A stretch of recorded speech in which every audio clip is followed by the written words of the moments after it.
Olá! Agora nós vamos ver uma outra lâmina que é sobre a dissociação de epiderme. Lembram das técnicas usuais em anatomia vegetal que a gente comentou logo no início da disciplina?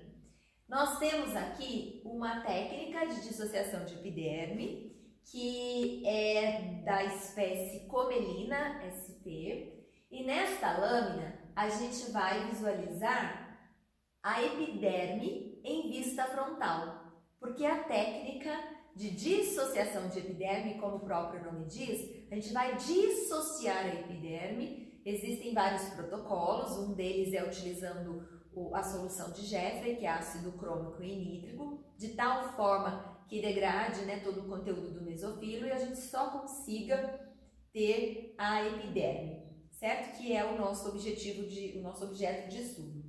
Notem, as células aqui, elas são visualizadas em vista frontal e por isso a gente vai conseguir determinar, por exemplo, o contorno de parede da célula. Por quê? Tem células que têm um contorno reto, mas tem células que apresentam um contorno sinuoso, como por exemplo a folha de maracujá, a epiderme da folha de maracujá.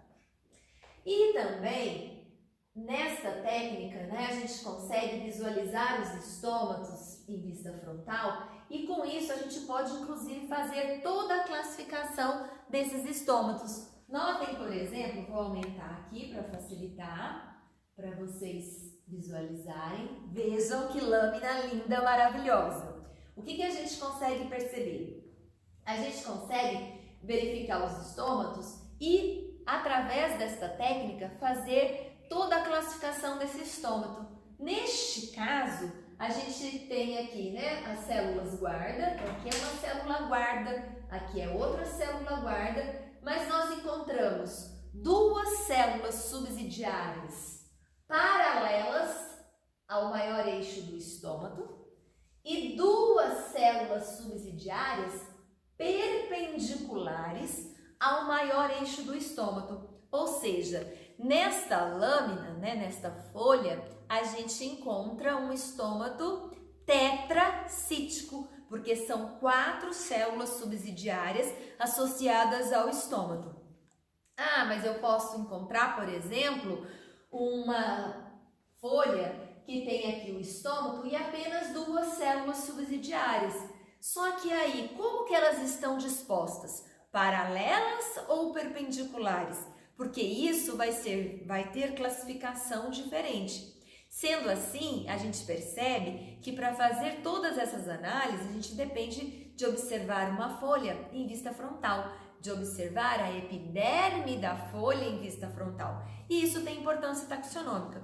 Ah, professora, mas eu não quero trabalhar com nada relacionado à taxonomia. Ah, eu estou fazendo um trabalho lá da agronomia e eu quero saber, por exemplo, vou trabalhar com 2 genótipos de soja, 2 genótipos diferentes, e eu preciso fazer o cálculo de índice estomático associado com as taxas de fotossíntese, com concentração intercelular de CO2, enfim, várias análises fisiológicas.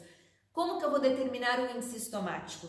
Para eu determinar o índice estomático, eu preciso contar o número de células comuns e todas as outras células, que não são estômatos, e o número de estômatos. E aí existe uma fórmula específica que eu vou colocar essas quantidades e vai me dar um resultado, vai me dar um índice estomático. Só que eu só vou conseguir calcular esse índice estomático, contar essas células, muitas vezes eu preciso medir essas células se eu observá-las em vista frontal, ok? Mas aqui eu estou percebendo que neste pedaço de folha tem os estômatos, mas se eu for para esse outro pedaço da folha, lembrando que não foram cortes anatômicos, e sim técnicas histológicas, E aí eu vou perceber que nessa face não tem estômatos. Por quê? Porque essa folha, ela apresenta estômatos apenas em uma única face da folha. Essas células aqui são as células comuns da epiderme. Ok? Então, finalizando, nós temos Dissociação de epiderme, que é uma técnica de anatomia vegetal, onde eu não usei equipamentos específicos para cortar, não usei micrótomo, não usei a gilete para eu fazer o corte. Eu apenas peguei os pedaços da folha, coloquei na solução de Jeffrey, clarifiquei esse material, lavei em água, fiz a coloração e montei a minha lâmina. Claro que eu posso montar uma lâmina temporária, uma lâmina semi-permanente e uma lâmina permanente, como esta daqui. Então, só seguindo os protocolos específicos. E eu vi que a técnica de dissociação de epiderme me permite visualizar as células em vista frontal, e isso é importante dependendo do objetivo do meu trabalho. Se eu quero contar estômatos, medir estômatos, se eu quero classificar estômatos, se eu quero determinar contorno de parede das células, eu vou precisar de observar essas células em vista frontal, ok? Finalizamos assim mais uma aula, mais uma análise de lâmina. Obrigada!